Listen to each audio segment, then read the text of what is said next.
કિસ્સો છે, તમે જાણો છો લેજેન્ડર ફોર્ચ્યુનરનું.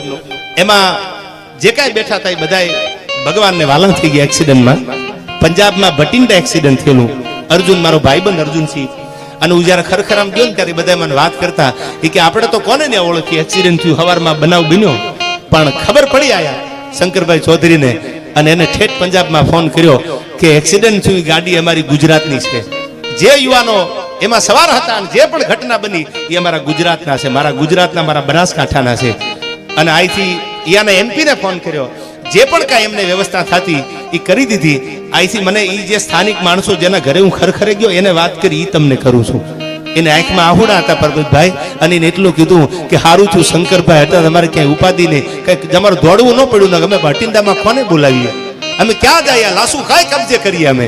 પણ અમે ગયા ને ત્યાં તો અમને સામે આવીને કીધું કે ઉપાધિ કરતા નહીં, હોસ્પિટલે લઈ ગયા, બધી વ્યવસ્થા કરી દીધી. જે પણ જેટલી કલાકો રોકાણા, જમવાથી માંડીને અમે 100 જણા આવ્યા, અમે 100 જણા અહીંથી ગયેલા, 100 જણાને જમાડી અને પછી કીધું કે તો થવાનું હતું, થઈ ગયું. પણ એ રોતા આંખોડે મને એટલું કીધું હતું કે અમે આજ પણ એનો ઉપકાર જીવનમાં ક્યારેય નહીં ભૂલી, જ્યાં જ્યાં જરૂર પડે ત્યાં ભારતના ખૂણામાં એ માણસે 2 ડગલા આગળ આવ્યા.